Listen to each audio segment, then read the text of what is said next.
Hola, doy gracias a Dios por permitirme hacer esta nueva lectura y ya sabes, Dios te ama un montón. Funciones intelectuales superiores de las áreas de asociación prefrontales. La función de la corteza prefrontal es compleja y multifactorial y se explica normalmente describiendo los déficits que sufren personas con lesiones importantes de esta corteza. Disminución de la agresividad y respuesta social inadecuada. Se reconoce mejor cuando las lesiones afectan a la cara ventral de la corteza prefrontal, el área de asociación límbica. Incapacidad de alcanzar los objetivos o ejecutar pensamientos secuenciales. La corteza prefrontal recoge información de áreas dispersas del encéfalo para dar solución a los problemas, tanto si se trata de una respuesta motora como de otro tipo. Sin esta función, los pensamientos pierden su progresión lógica y la persona no logra centrar la atención, sino que se distrae muchísimo. La corteza prefrontal como asiento de la memoria operativa. La capacidad de almacenar y clasificar la información que debe aplicarse en la función resolutiva de problemas se describe como memoria operativa.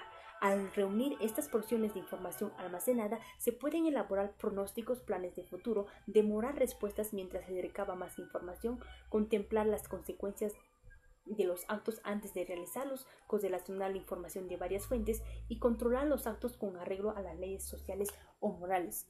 Todas estas acciones se consideran funciones intelectuales superiores y en principio definen la experiencia humana. Función del cerebro en la comunicación, recepción y emisión del lenguaje.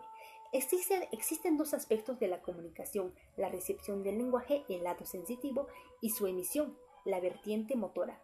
Algunas personas pueden oír o reconocer palabras escritas o habladas, pero no entienden su significado. Ello se debe a una lesión en el área de Wernicke. Este estado se conoce como afasia receptiva o sensorial, o simplemente afasia de Wernicke. Si la lesión se extiende más allá de los confines del área de Wernicke, aparece una incapacidad total para la comunicación a través del lenguaje, que se denomina afasia global. Si una persona puede formular el lenguaje verbal en su mente, pero no vocalizar la respuesta, se habla de afasia motora, que denota una lesión del área de Broca en el lóbulo frontal. Este estado también se puede denominar afasia de Broca. El defecto no radica en el control de la musculatura necesaria para el habla, sino más bien en la elaboración de los complejos patrones de activación neuronal y muscular que definen, en efecto, los aspectos motores del lenguaje. Las lesiones que dañan las áreas correspondientes del lenguaje del hemisferio no dominante determinan una aprasodia sensitiva, incapacidad para entender la cualidad emocional del habla, o motora, incapacidad para impartir un contenido emocional al habla. Función del cuerpo calloso y la comisura anterior para transmitir los pensamientos, los recuerdos, el aprendizaje y otro tipos de información entre los dos hemisferios cerebrales. El cuerpo calloso proporciona interconexiones abundantes para casi todas las áreas del hemisferio cerebrales, con excepción de la porción anterior de los lóbulos temporales, que se comunican a través de la comisura anterior. Algunas de las conexiones funcionales más importantes mediadas por estos dos fascículos fibrosos son estas. El cuerpo calloso facilita la comunicación del área de Wernicke del hemisferio izquierdo con la corteza motora del hemisferio derecho. Cuando falta esta conexión, no resulta posible el movimiento voluntario del lado izquierdo del cuerpo ante una orden. La información visual y somatosensitiva del lado izquierdo del cuerpo alcanza el hemisferio derecho. Sin el cuerpo calloso, esta información sensitiva no se extendería hasta el área de Wernicke del hemisferio izquierdo.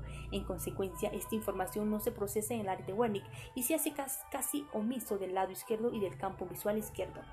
Sin el cuerpo calloso, solo la mitad izquierda del cerebro podría entender las palabras escritas y habladas. El lado derecho solo entiende la palabra escrita y no el lenguaje verbal. Sin embargo, las respuestas emocionales pueden afectar a ambos lados del cerebro y del cuerpo, si la comisura anterior está intacta.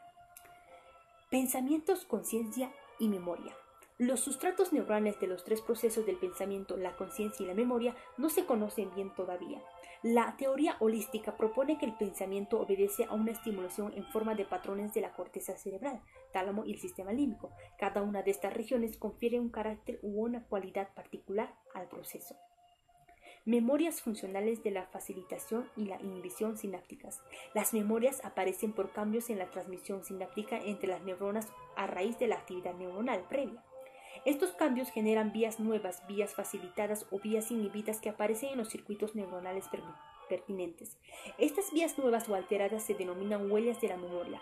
Aunque concibamos las memorias como colecciones positivas de experiencias previas, probablemente muchas de ellas sean más bien negativas. Nuestra mente se ve inundada de información sensitiva y una de las funciones esenciales del cerebro consiste en despreciar la información irrelevante o extraña a través de un proceso llamado habituación. Al contrario, el cerebro dispone de la capacidad para potenciar o almacenar determinadas huellas de la memoria mediante la facilitación de los circuitos sinápticos, un mecanismo conocido como sensibilización de la memoria. Es evidente que algunas memorias duran solo unos segundos y otras se extienden a lo largo de horas, días, meses o años. Por eso se han descrito tres categorías de memoria. Memorias a corto plazo, que duran únicamente segundos o minutos, salvo que se transforme en una memoria a largo plazo. Memoria a medio plazo, que dura entre días y semanas, pero que acaba desapareciendo. Y 3. Memoria a largo plazo, que a su vez almacena, se puede recuperar años más tarde o incluso permanecer toda la vida. Y el verso es Salmo 59:3 y dice: porque aquí están acechando mi vida, se han juntado contra mí poderosos, no por falta mía ni pecado mío, o yo soy el que soy. Nos vemos en el próximo video, suscríbete a nuestro canal y ya sabes, Dios te ama mucho.